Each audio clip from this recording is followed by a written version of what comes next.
भुरग्यांनो आयज तावन दोतोन सुरू. तयार आहा तुमी? दोतोनीक तयार आहा? आवय म्हजी माय गे तूं. दोतोनीक तयार आहा? शूड वी स्टार्ट आ कॅटिकिझम टुडे काय आनीक एक म्हयनो हॉलिडे घेवया? करया सुरू करया. ओके बरें. करया जाल्यार आयज सकाळीं पयलें मीस जाल्या उपरांत हांव च्यायेक बसलेलो आनी न्यूज पेपरा वयर एक बरीशी काणी वाचली. काणी म्हणल्यार एक घडणी. सेरमावूच चेंज केलो. राती जें चिंतलोलें तें कुशीन दवरलें आनी म्हाका दिसलें हें आयज सांगपाक गरजेचें. काय बरीं उतरां. The biggest motivating factor are my children and I would do anything to give them a normal life. हीं उतरां कोणाची ती खबर आहा तुमकां? परतून वाचता. The biggest motivating factor are my children and I would do anything to give them a normal life. हाजो माताडो हेडलायन हें येयलां तें द गोवन एक्स्ट्रा स्पेशल. ही एक सिरीज चालू जाल्ली आसा द गोवन न्यूज पेपराचेर आनी ताचो माताडो हेडलायन हे भाशेन आसा: फ्रॉम MSc टू मोल्लां, Parra mum forgoes career for ailing son. From MSc to मोल्लां. मोल्लां म्हणल्यार कितें तें खबर आहा तुमकां? मोल्लां चोयलें केन्ना? मोल्लां म्हणल्यार कितें? मोल्लां म्हणल्यार चुडटांचीं मोल्लां कोत्ता आमी आनी जायत्या जाणांच्या घरांक आनी पयलीं आमच्या घरांक घालताले आमी. तीं मोल्लां घालून आमी पावस आडावपाक वो आमचीं जायतीं फेस्तां वो आमच्या काजराच्या तेंपार बीन तीं घालतात मोल्लां. तीं चुडीत आहा तें बरे भाशेन मांडपाक जाय, सारकें करपाक जाय. जाल्यार फ्रॉम MSc टू मोल्लां म्हाका मातसो इंट्रस्ट जालो आनी ही काणी एके आवयची. ही आवय फकत 36 year old. तिचें नांवय सांगता हांव आयज. तिचें नांव काय बरें, साबिना द कुन्या, 36 year old mother who completed her graduation in chemistry, BSc chemistry केल्ली. आनी chemistry करून तिका 2 जाण भुरगीं आसात, 2 मायनर भुरगीं. आनी कामाक दुबय गेल्ली आपल्या भुरग्यांक पोसपाक. आनी जो करियर आहलो दुबय तो सोडून परतून आयली. परतून येवपाचें कारण कितें तें सांगता, आयकात. तें कारण सामुएल नांवाचो भुरगो. सामुएल तिचो 1 वर्साचो भुरगो जेन्ना ती दुबय गेल्ली आनी सामुएल तेका अकस्मात ब्लूइश पॅच ताचे कुडीक पडपाक लागले. दोतोरांशी व्हेलें तेन्ना तेजें कॉज कितें तें मेळूंक ना पयलीं. आनीक तेका हे 8वी तरेचें दुयेंस जालां देखून ही आवय आपलें काम दुबय आसा तें सोडून परतून आयली आपल्या भुरग्या पासत. आनी त्या पासत हो स्टेटमेंट जो हांवें पयलोच वाचला. The biggest motivating factor are my children and I would do anything to give them a normal life. जाल्यार ह्या भुरग्याक जालां तें दुयेंसाचें नांव ओ डिसेबिलिटी म्हणपाक जाता ग्लेन्समॅन थ्रोम्बोस्थेनिया. नांव केन्ना आयकलां तुमी? ग्लेन्समॅन थ्रोम्बोस्थेनिया. काय बरीं नांवां. हेचो अर्थ आमकां घडये एना टिचर सांगतली, कित्याक ती नाजाल्यार डॉक्टर वांदा सांगतली. ग्लेन्समॅन थ्रोम्बोस्थेनिया म्हणल्यार जरी तर एक घाय पडलो, ब्लिडींग कॉमेस जालें जाल्यार तें बंद जायना. कंटिन्युअस ब्लिडींग आनी त्या ब्लिडिंगान मनीस मरपाक शकता. जाल्यार हो धाकटो असो भुरगो ब्लिडींग जायत जाल्यार कितें जातलें, तेणें एक दीस आपल्या जिबेकूच घांस मारलो आनी ताची जीब ब्लीड जावपाक लागली. ड्युरींग कोवीड 2020 ह्या वर्साक 2020 उगडास आहा, ऑनलायन कॅटिकिझम जाताली तेन्ना. आनी तेन्ना ह्या भुरग्याक अशें जालें आनी ही आवय आपलो जॉब बिरून सगलें सोडून ह्या भुरग्याक फॉर हर एलिंग सन शी केम बॅक. आयज सगळे तरेचे पार्ट टायम जॉब करता. तातूंत भितर मोल्लांय करप इज पार्ट टायम जॉब. आनी ती म्हणटा जें कितें हांव म्हज्या आवय कडलें आनी म्हज्या ग्रँड मदरा कडलें शिकलोलें ही मोल्लां करपाक, ती उजार करून आयज हांव हें पार्ट टायम जॉब कोत्ता to make the ends meet. Job सोडलो. आतां भुरग्याक लागून ताका ब्लड ट्रान्सफ्युजन करपाक जाय, ब्लड डोनर्स आसा तांकां मेळपाक जाय, दोतोरांक मेळपाक जाय, वेगवेगळ्या मनशांक मेळपाक जाय. कित्याक? आपल्या भुरग्या पासत. आवय आपल्या भुरग्या पासत, भावा भयणीनो आनी भुरग्यांनो कितेंय करूंक तयार आसा. ही सॅड स्टोरी अशी दिसता न्हू. आनी फॉर अ इनॉग्रल ऑफ कॅटिकिझम इयर इसली स्टोरी कित्याक? भुरग्यांनो दोतोन म्हणटा ती म्हाका दिसता एक जिवीत दिवपाचें. आनी जरी तर आमची दोतोन सारकी जायना जाल्यार it is as if we are bleeding in faith.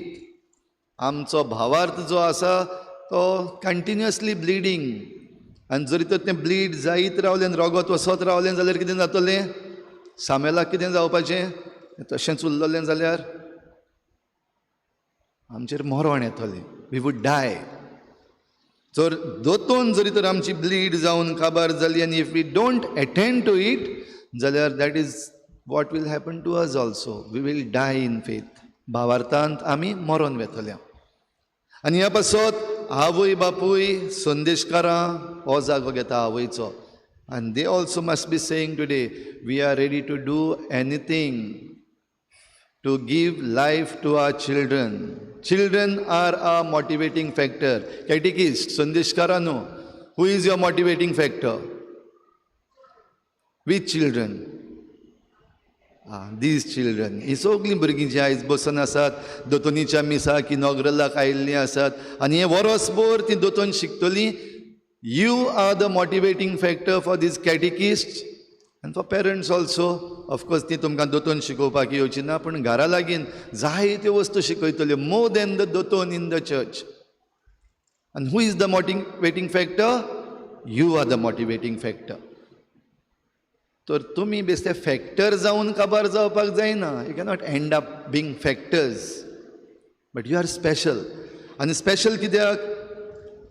तुमी कितें बरें केलां म्हण न्हय, वा तुमच्या आवय बापायनी वो संदेशकारांनी कोणें कितें बरें केलां म्हण न्हय, पण खेरीत भाशेन देव विचून काडटात. आयचें पयलें वाचप तुमी जरी तर आयकलां जाल्यार हे पोरजेक देवान विचून काडलेली. ही पोरजां बरी म्हण न्हू.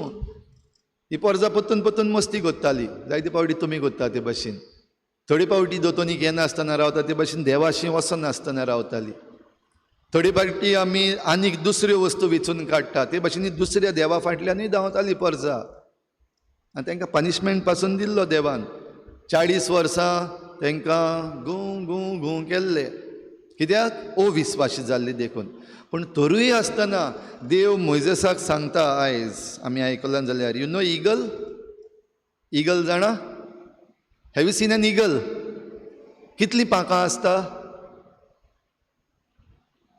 हाव many wings does a eagle have?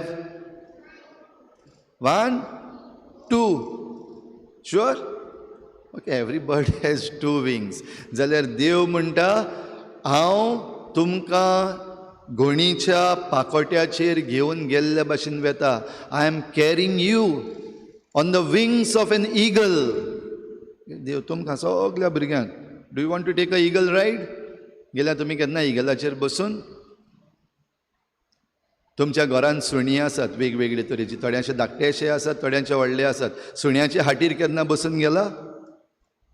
And the dog puppy must have taken you. बैलाचेर केन्ना बसला? घोड्याचेर केन्ना बसला? ओके, बसून पळयात. What if you get a chance to sit on the eagle wings? घोणीच्या पांख्याचेर बसपाक मेळ्ळ्यार? Are you ready? You want to? जाय तुमकां? जाय म्हणटा तांकां मेळटलें शुअर. घोणीच्या पाकोट्याचेर बसप. Think, imagine that you are sitting on the wings of an eagle. खंय भोंवता इगल? मोडबार वयर भोंवता. वयर सावन तुका सगळें दिसती पडटा. You can see everything that is below. And you know who is where and who is doing what. सगळें दिसती पडटा. कितें पाड जाल्लें आसा जाल्यार तेंय दिसती पडटा, कितें बरें आसा जाल्यार तेंय दिसती पडटा. म्हणटच being on the eagle wings, तुमी दोतोन शिकपाक येयल्या तेन्ना भुरग्यांनो तुमकां हे इगल विंग्स दिवपाक भावार्थाचे ही संदेशकारां आनी ही दोतोन वावुरता. तर देव खेरीत भाशेन विचून काडटा तुमकां ह्या इगल विंग्साचेर दवरपाक, देखून तुमकां दोतोनी काडल्या. म्हणटच देव कितलो मोग करता. तुमी टिकेट कांय काडूंक ना, टिकेट काडनासतना free ride, enjoy the ride, watch, keep your eyes open. At the same time तुमी जेन्ना त्या इगलाचेर बसलेलीं आहा, हात सोडपाक जाता? Can you be careless? Careless जायत जाल्यार कितें जातलें? If you be careless the eagle will keep flying. पूण तूं खंय आसतलो? Eagle is flying this side and you are flying this side, down side. गेले ढो करून पडटलो. ह्या पासत बींग केअरफूल, बींग एटेंटीव इज व्हेरी व्हेरी इम्पॉर्टंट. तर हें तुमी दोतोनीक करपाक पडटलें, एटेंटीव रावपाक पडटलें, प्रेझेंट रावपाक पडटलें आख्खें वरसभर. आनी हें करपाक आवय बापूय तुमकां शिकयतलीं, बाबा सारको घोट धरून वच, हां फ्लाय जाता आसतना बरो घोट धरून वच. आनीक बागेवन पावलो रोमकारांक चीट बरोवन केरीत भाशेन सांगता, आमकां फावो न्हय आसलें त्या वेळार, when we did not even deserve, आनी तुमी पातकी आसले त्या वेळार, when you were a sinner, असल्या वेळार जेजू तुमचे पासत आयलो आनी ताणें तुजे पासत जीव दिलो. Not because you deserve, but because he has chosen you. तर आयज जरी तर तुमी दोतोनीक भितर सरल्यात आनी तुमी रेजिस्टर केला ह्या वर्साक आपण येतलो म्हूण, जाल्यार it is not because you want to come, it is because God has chosen you. देवान तुमकां भुरग्यांनो विचून काडल्यान. ह्या वर्साक आमकां नवीं संदेशकारां भितर सरल्यान जायतीं, वेलकम. तेच बरोबर आमची आदलीं संदेशकारां आसात, तांकांय वेलकम. थोडीं आमची संदेशकारां गेलीं ह्या वर्साक. जाल्यार संदेशकारांनो, आयज जरी तर तुमी दोतोनीक आसात वो दोतोनीची भायर आसात, जाल्यार not because you have chosen, don't think that you have chosen to be here. Of course it is your choice, तुमी विचून काडपाकूच जाय निमणें, पूण you have chosen because God has chosen you. ते इगल जावपाक ह्या भुरग्यांक तुमकां विचून काडलेले आसात.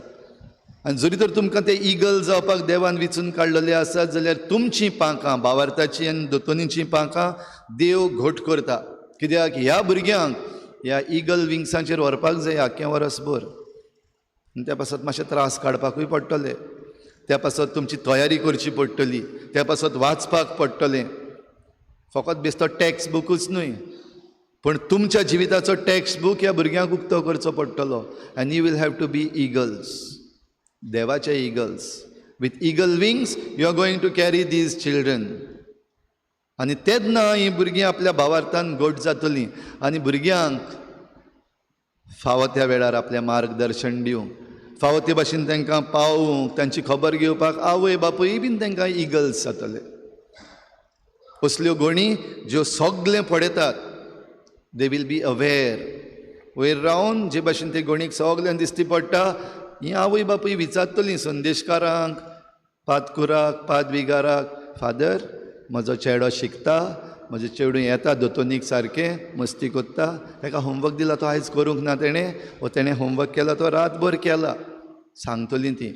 आनी हे भाशेन आवय बापूय, संदेशकारां, याज्ञीक बाराबर मेळून ही आकारणी भुरग्यांक दिवपाक वावुरतलीं. आनी देखून जेजून विचून काडले. जेजून विचून काडलेले ते आपोसल कितले आसले सगळे मेळोन? How many apostles? How many apostles were there? 12. 12 जाणांक विचून काडले. आनी 12 जाणांक विचून काडले, तातूंतले 2 जाण भाव भावूय आसले. पूण तांकां विचून काडलें तेन्ना कितें केलें आनी विचून काडपाचें कारण कितें? पयलीं जेजून पळयलें की ही पोरजां गवळी नासलेल्या शेळयां भाशेन जाल्ली आसा, सांडलेली आसा, चुरचुरलो जेजू. आनी जेजू चुरचुरलो आनी जेजून विचून काडलें ह्या लोकां पासत, हे पोरजे पासत हांव विचून काडटां. पीक तर खूब पूण वावराडी थोडे, अशें जेजून म्हणलें. आनी विचून काडले आपोसलांक वावराडी जावपाक. पिकाच्या दोनया लागीं मागात आमकां आनीक वावराडी धाड म्हूण, जाल्यार हे वावराडी हे पोरजेक सांबाळटले, तांचे पासत मिलाग्री करतले, तांकां शिकयतले, तांचेर देंवचार बसले जाल्यार तांकां काडून भायर उडयतले, तांकां पिडा जाल्यार ती तांची बरी करतले. तर जेजून आपोस्तलांक विचून काडले ते भाशेन आमकां विचून काडल्यात, संदेशकारांक भोव करून विचून काडल्यात. हें मिसांव फुडें व्हरूंक आवय बापायक विचून काडल्यात तुमच्या भुरग्यांक त्या पाकोट्याचेर घेवन वचूंक. तर आयच्या दिसाक ही कृपा आमकां मागुया. जे भाशेन ती आवयन, सामुएलाचे आवयन सॅक्रिफायस केलो, आपली डिग्री आनी आपलो जॉब सोडून भुरग्या पासत come back for your child. आनी येयल्या उपरांत तो जॉब ना, have to make the ends meet. सादें काम पासून पार्ट टायम जॉब लायक मोल्लां मेकींग, मोल्लां करपाचें काम पासून सादें तें, तितून व्हडलो डिग्री ना आनी व्हडले सॅलरी ना, पूण पार्ट टायम जॉब मोल्लां करपाचो. असले पासून करपाक आमची आवय बापूय तयार आसा. ते भाशेन भुरग्यांनो, आमी जशें आयच्या दिसाचो विशय, आयच्या दिसाचो तुमी फुक्या घेतला, फुकट दियात. तुमकांय मेळ्ळां तें तुमी दुसऱ्यांक दिवपाक जाय. तुमी जें कितें शिकता, दोतोनीक शिकता, तें तुमी वचून तुमच्या घरा लागीं तुमच्या माय पाय कडेन, तुमच्या भावा भयणां कडेन उलोवपाक जाय, सांगपाक जाय, विचारपाक जाय, प्रश्न करपाक जाय. Question them, share with them. तेन्ना तुमी हेच भाशेन जाता जे भाशेन जेजून धाडल्यान, मिसांव दिवन आनी ही दोतोन, ही शिकोवण आमच्या धर्माची बरे भाशेन घेवं. तर भुरग्यांनो, आयज ही कृपा आमकां मागुया. आतां ही पवित्र मिसाची भेट सगल्याहून व्हडली भेट आनी सगल्याहून व्हडली मिलाग्र. आपोस्तलांक मिलाग्री करपाचें देणें देवान दिल्लें, म्हाकाय दिलां मिलाग्र करपाचें देणें, फादर पिटराकूय दिलां मिलाग्र करपाचें देणें. आनी दर दिसाक आमी व्हडांतली व्हड मिलाग्र ह्या आल्ताराचेर करतात. म्हणजे ती कसली मिलाग्र करता आमी? Am I a miracle worker? Do you think I can work a miracle? दिसता तुमकां आयज हांव मिरेकल केल्ली जाय तुमकां? केन्नाय जाता म्हज्यान? पदवी आसा म्हाका. कसली miracle? What is the miracle that I am going to do?